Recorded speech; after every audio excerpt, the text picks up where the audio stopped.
এদিকে বেগম খালেদা জিয়ার বড় ছেলে বিএনপির ভারপ্রাপ্ত চেয়ারম্যান তারেক রহমান জানিয়েছেন, অসুস্থ মায়ের পাশে থাকতে তিনি দেশে ফিরতে চাইলেও পারছেন না।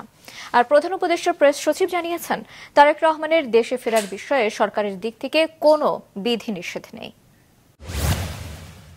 সকালে নিজের ফেসবুক পেজে দেওয়া এক পোস্টে বিএনপির ভারপ্রাপ্ত চেয়ারম্যান তারেক রহমান মায়ের সুস্থতার জন্য দেশবাসীর কাছে দোয়া চান।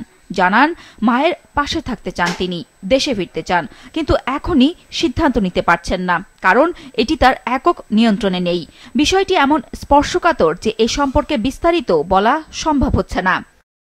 এদিকে বিকেলে বিএনপি চেয়ারপারসনের গুলশান কার্যালয়ে সংবাদ সম্মেলনে এক প্রশ্নের জবাবে দলটির মহাসচিব মির্জা ফখরুল ইসলাম আলমগীর জানান, দেশে ফেরার বিষয়ে তারেক রহমান সামাজিক যোগাযোগ মাধ্যমে যে পোস্ট দিয়েছেন তার ব্যাখ্যা তিনি দিতে পারবেন। এ বিষয়ে আমার উত্তর দেওয়ার কোনো প্রয়োজন নেই, কারণ উনি নিজে একটা তার ফেসবুকে আপনার পোস্ট দিয়েছেন। এরপরে আর আমার কথা এখানে কিছু বলার নেই। এটার ব্যাখ্যাটা তো আমি দিতে পারবো না, কারণ আমার অ্যাক্টিং চেয়ারম্যান, আমার নেতা, দলের প্রধান, তিনি তার পোস্ট দিয়েছেন।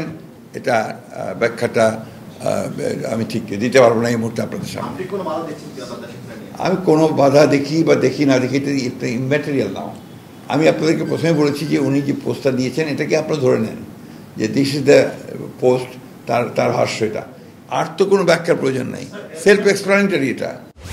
এদিকে হাসপাতালে চিকিৎসাধীন বিএনপি চেয়ারপারসন খালেদা জিয়ার সংকটময় পরিস্থিতিতে ছেলে তারেক রহমান দেশে ফেরা নিয়ে যে জটিলতার কথা বলেছেন তা নিয়ে ফেসবুক পোস্টে সরকারের অবস্থান জানিয়েছেন প্রধান উপদেষ্টার প্রেস সচিব শফিকুল আলম।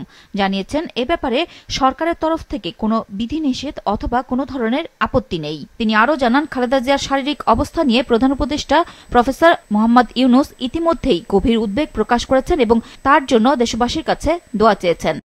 নুরুন নাহার বিলি, মাছরাঙা সংবাদ, ঢাকা।